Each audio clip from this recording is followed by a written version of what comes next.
Something moves at the edge of your vision. Your body flinches before you even know what it was. Your eyes haven't caught up yet. Your mind hasn't formed a thought. But your shoulders have already jumped. That's strange, isn't it? You reacted to a threat you never actually saw, even before your mind had time to catch up. Here's what's really happening. Your brain is built to react before it fully knows what it saw. Information from your eyes travels down two separate paths inside your brain. One path is slow and careful. It goes to the visual cortex, is analyzed, compared with memory, and eventually tells you, calmly, that was just a plastic bag. The other path is fast and reckless. It skips the careful analysis entirely and goes straight to the amygdala, the brain's alarm center. Neuroscientist Joseph Ledoux mapped this second route decades ago and called it the low road. It's crude, it's often wrong, but it's fast enough to save your life before your slow, accurate brain even finishes loading the picture. Think about what that means. You are wired to act first and understand second. Not because you're impulsive, because for most of human history, the animals that waited to be sure were the animals that got eaten. A rustle in tall grass could be wind. It could also be a leopard. Your ancestors who paused to carefully verify which one it was every single time didn't survive long enough to pass that patience down to you. The ones who flinched first and asked questions later did. You are, quite literally, descended from the flinchers. This fast pathway doesn't wait for certainty. It works off shape, motion, and contrast. A dark shape moving low to the ground. Something coiled. Something is approaching quickly from the side. None of that requires a full picture. A silhouette is enough to trigger the jump. Psychologist Arne Oman spent years studying this exact reaction, showing people images of snakes and spiders flashed so briefly that their conscious mind never registered seeing them at all. And yet their bodies reacted anyway. Sweat response spiked.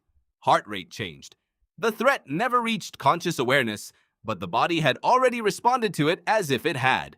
Which raises an uncomfortable question. How much of what you feel each day is actually a decision?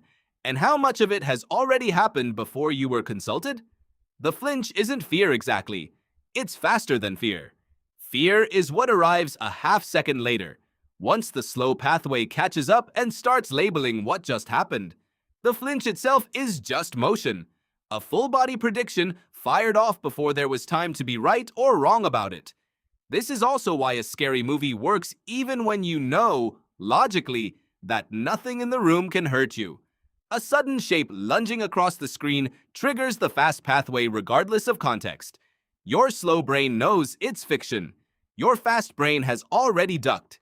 Researcher Bruce McEwen, who studied the biology of stress for decades, described the body as running on prediction rather than reaction. It isn't just responding to what's happening, it's constantly forecasting what's about to happen based on the smallest available clues and preparing the body accordingly. The flinch is that forecasting system doing its job at maximum speed, betting your safety on incomplete information because incomplete information, acted on immediately, has always beaten complete information that arrives too late.